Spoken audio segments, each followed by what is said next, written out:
One of the biggest misconceptions or myths around singing is that falsetto is just a guy thing. It's just guys singing high notes. And that is not correct. There's definitely a lot of confusion around this terminology. I have no idea where it came from. I just know that it's prevalent. As a singing teacher over 26 years, I've had a lot of guys come in going, I need to work on my falsetto. It's pretty rough. I don't know how to access it. It doesn't sound great, blah, blah, blah, all those things. And I'm sitting there going like, I don't think you know what falsetto really is. I do not think it means what you think it means. So let's bust this myth. Falsetto is not just a guy thing. It's not just a high note thing. Any singer can sing in falsetto, and it's a style. It's not a voice. Let's get into it. So falsetto is when your vocal cords don't come together as snugly as they do in your normal full regular voice register. That was a lot. That was a mouthful. What's happening is it's because they're coming together loosely. This is what my teacher used to explain it to me a million years ago. The air can seep through. When they come together snugly, you have a firmer, louder, fuller tone that doesn't have that leaky tire sound. So I had to Google this because I have been dying to know where it's come from, so don't mind me. I'm just going to read it off for you really quick. Thank you, Google. Falsetto originated in the 16th century. So I knew it was an Italian word meaning falsetto, false.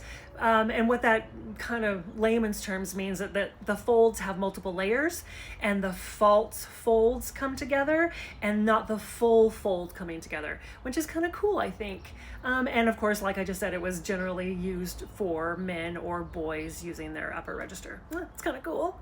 So all this sounds really cool. And you're all like, thanks, Doreene, for sharing all that stuff. But what does it actually sound like? Guys, it's just a breathy sound. Let me just demonstrate it for you.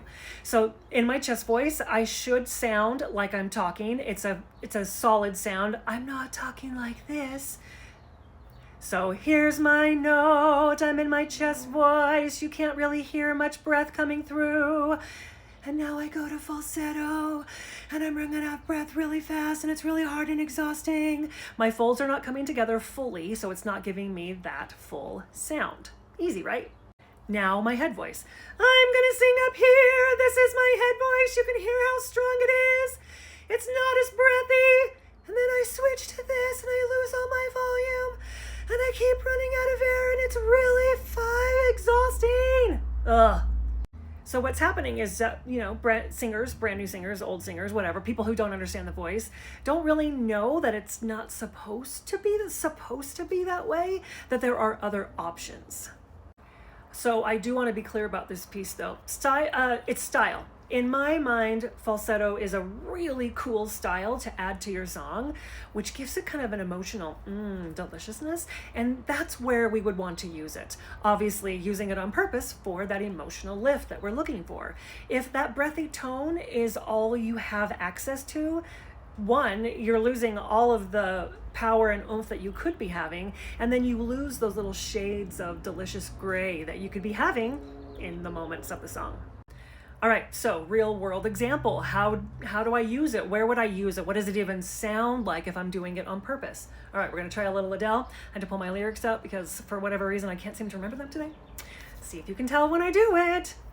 And I set fire to the rain, watch it pour as I touch your face.